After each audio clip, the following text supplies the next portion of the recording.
Olá, pessoal! Aqui quem fala é o professor e pesquisador Sérgio Henrique Souza Santos. Estamos aqui mais uma vez para o nosso quadro Evangelho, Consciência e Espiritualidade, onde buscamos sempre conectar estudos científicos, artigos do mundo moderno com os ensinamentos do Evangelho de Jesus. Hoje nós vamos conversar um pouco sobre fé, sobre entrega nas mãos de Deus e sobre como nós podemos transcender e conectar esses pontos. Para iniciarmos, façamos então a nossa prece de abertura. Senhor Deus, gratidão por mais uma vez podermos estar aqui, junto com a espiritualidade amiga, aprendendo. Que cada irmão que nos rodeia e que nos acompanha receba o alento, a visita e as graças de mais alto para juntos evoluirmos, pois o caminho nessa terra é de crescimento. Abençoe e ilumine aqueles que mais sofrem no mundo e ilumine e abençoe essa nossa reflexão. Que assim seja. Muito bem, para a primeira leitura de reflexão do dia de hoje, vamos ler o Evangelho de Jesus Cristo segundo Lucas, comentado por Emmanuel e psicografado por Chico Xavier. E o tópico de hoje é Lucas capítulo 21, versículo 13. Isso vos sucederá para testemunho. Para testemunhar. Naturalmente que o mestre não folgará de ver seus discípulos mergulhados no sofrimento. Considerando, porém, as necessidades extensas do homem na terra, compreende o caráter indispensável das provações e dos obstáculos. A pedagogia moderna está repleta de esforços seletivos, de concursos de capacidade e de testes de inteligência. O Evangelho oferece situações semelhantes. O amigo do Cristo não deve ser uma criatura sombria, à espera de padecimentos. Entretanto, conhecendo a sua posição de trabalho num plano como a terra, deve contar com as dificuldades de toda sorte. Para os gozos falsificados do mundo, o planeta está cheio de condutores enganados. Como invocar o Salvador para a continuidade de fantasias? Quando chamados para o Cristo, é para que aprendamos a executar o trabalho em favor da esfera maior, sem olvidarmos que o serviço começa em nós mesmos. Existem muitos homens de valor cultural que se constituíram em mentores dos que desejam mentirosos regalos do plano físico. No Evangelho, porém, não acontece assim. Quando o mestre convida alguém ao seu trabalho, não é para que chore em desalento ou repouse em satisfação ociosa. Se o Senhor te chamou, não te esqueças de que já te considera digno de testemunhar. Que assim seja. Eita! Olha essa mensagem de Jesus para nós. Somos chamados a testemunhar. Estamos num planeta de provas e expiações, um planeta que é para pessoas como nós que ainda não têm uma fé e um amor resolutos, entregando nas mãos de Deus as nossas atitudes, pensamentos e palavras de cada dia. Se nós ainda não somos esses seres angélicos, somos amados e acolhidos por Deus. E Jesus Cristo veio nos mostrar a forma de seguir esse caminho para ascender a Deus. Nesse texto de testemunho, o que Emmanuel nos faz entender e refletir? Todos nós que já conhecemos o Evangelho de Jesus e dizemos ser cristãos, devemos entender que o Mestre não nos convida para termos uma vida do mundo, de regalos, de fantasias mundanas, pensando que isso é a vida real. Não é isso que é o chamamento e a proteção de Jesus para conosco. Ao contrário, ele vem nos falar que essas são ferramentas que devemos aprender a viver e conviver muito bem, partilhando, amando, para que assim possamos cumprir o dever real, que é de evoluir a nossa alma, o nosso ser, a nossa essência. E se estamos então no mundo de provas e expiações, significa que vamos ter que passar por provas e expiações, vamos ser chamados a testemunhar a nossa fé e a nossa capacidade de seguir a Cristo. E isso significa, na prática, que vamos pedir bênçãos, pedir auxílios, rogar por intercessões a Jesus, mas vamos saber que mesmo assim seremos chamados a testemunhos de colocar a nossa fé em prova, a passar por dores e dificuldades e que temos que aprender mesmo assim a seguir em frente, a não perder a fé, a não se entregar ao mundo de fantasias, esquecendo a essência real. Ou seja, testemunhar é viver a realidade do Espírito enquanto também estamos imersos na matéria densa da Terra. E aí, como estamos nós? Como estou eu? Como está você? Estamos prontos e capazes de atender ao chamamento de testemunhar, tanto na alegria quanto nas dificuldades e dores que fazem parte dessa vida temporária aqui na Terra? Eu sei que é um desafio, para mim também, né?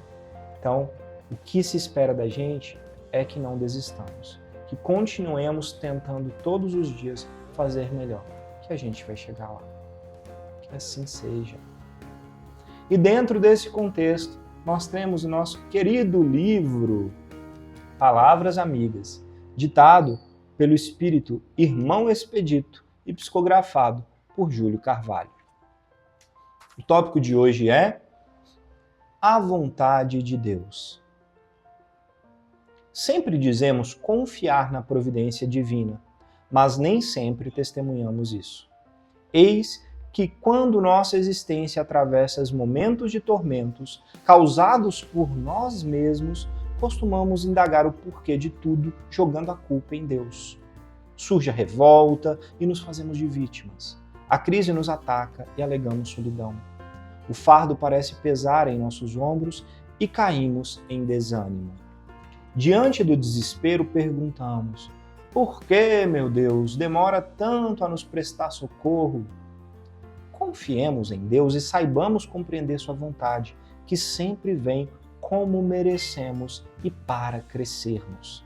A vontade de Deus é infinitamente bondosa com as nossas próprias colheitas, pelo simples fato de que apenas necessitamos nos comprometer em amar mais para o desvencilhar da culpa e do ódio.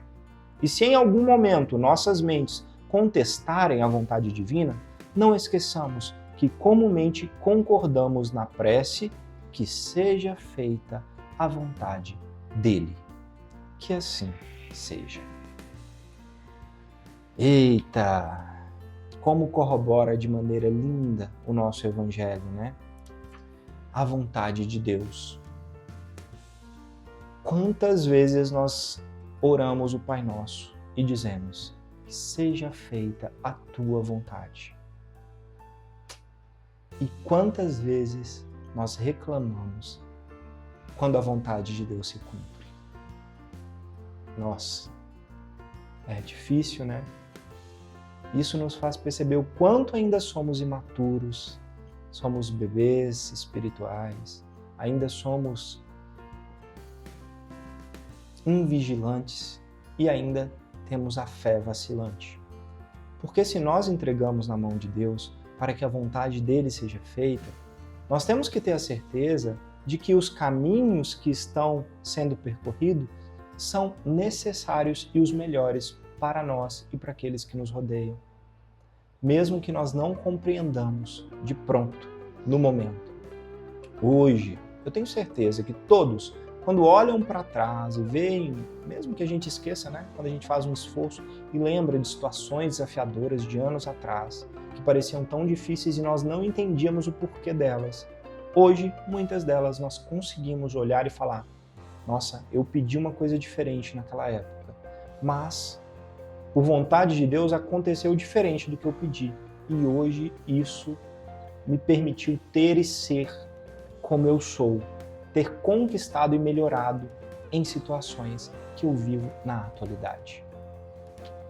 E mesmo assim, hoje ainda dizemos na oração do Pai Nosso que seja feita a tua vontade e reclamamos muitas vezes quando os caminhos de Deus não coincidem com os nossos desejos. E aí? Será que um Deus que é perfeito, que é puro amor, que tem suas leis imutáveis para todo o universo, não só para nós, e que busca nos ensinar, seja através das alegrias ou das dores e dificuldades, que são ferramentas para o nosso burilamento e crescimento, esse Deus que faz tudo em perfeição e nos ama incondicionalmente, faria qualquer coisa que não fosse útil para a nossa evolução? Não. Portanto, confiar mais, saber enfrentar os desafios com mais fé e, uma vez entregue, aceitar as condições que Deus necessita na nossa vida e viver testemunhando, como o Evangelho nos ensina. Darmos testemunho dessa nossa fé, de sabermos que Deus é maior e está no comando e que nada acontece por acaso. Eu sei, vocês sabem, que não é fácil e que nós não vamos acertar sempre. Mas quando percebermos que estamos vacilando, que estamos saindo desse caminho, vamos dar um tempo, refletir, meditar e nos esforçarmos para retomar essa jornada de aceitação, de fé e de entrega. Porque tudo passa, né? Esse mundo é passageiro, a nossa vida aqui na matéria é passageira, só não passa a nossa alma e o amor de Deus por nós que nos faz evoluir e crescer sempre, né? Isso é eterno. Então, que nós possamos viver com mais confiança, com mais entrega real aos desejos e desígnios do nosso Pai, que sempre nos quer bem. Que assim seja. E dentro desse contexto, trouxemos um artigo científico muito interessante, cujo título é o seguinte: Impacto das crenças espirituais e das intervenções baseadas na fé no tratamento do diabetes. Esse artigo científico foi publicado no Journal ou na revista que tem como título World Journal of Diabetes, que quer dizer Jornal Mundial do Diabetes, pelos autores Charity Onishi, Leonard Ileuco, Vera Aibgondio e Chiedo Esiadi. Bem, o que esse artigo científico fez? Ele fez um apanhado na literatura de todos os artigos científicos experimentais que avaliaram os efeitos de ter fé e espiritualidade durante o tratamento de diabetes. Isso não quer dizer, de forma alguma, tratar o diabetes só com fé e espiritualidade. Quer dizer associar o tratamento tradicional, os tratamentos que nós conhecemos como metformina e outros medicamentos, insulina e vários outros, associar isso com fé e espiritualidade. E os resultados, na maioria dos artigos científicos, é definitivo no sentido de mostrar que associar fé e espiritualidade com o tratamento do diabetes melhora a recuperação e gera prognósticos melhores de recuperação que são efetivos na melhoria, desse tratamento. A grande questão que eles levantam é que não existe clareza dos mecanismos através dos quais isso acontece, ou seja, como essa fé e essa espiritualidade geram essas melhoras no diabetes. E realmente isso é difícil da gente mensurar, porque nós temos que pensar em energias sendo emitidas pelo nosso pensamento, pela nossa fé, pelas nossas crenças, que geram efeitos no nosso corpo, ou seja, a somatização benéfica dos tratamentos. E nem sempre nós conseguimos isso com clareza.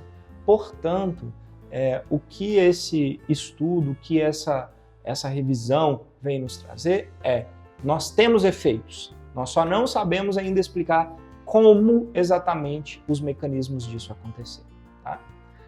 Mas, como sempre, a nossa humanidade e ciência continua evoluindo. Um dia teremos essas explicações, formas de medir, clarezas sobre tratamentos energéticos alternativos, terapias complementares e assim por diante. Bom? Gostaria então de agradecer a vocês mais uma vez pela companhia, agradecer a espiritualidade, que ela nos guie e abençoe, que a nossa fé e entrega a Deus seja cada vez mais definitiva e peçamos a Ele sempre coragem, força, entendimento para passarmos da melhor forma sobre cada desafio e situação da nossa vida. Que assim seja. Gratidão a vocês, namastê e até a próxima.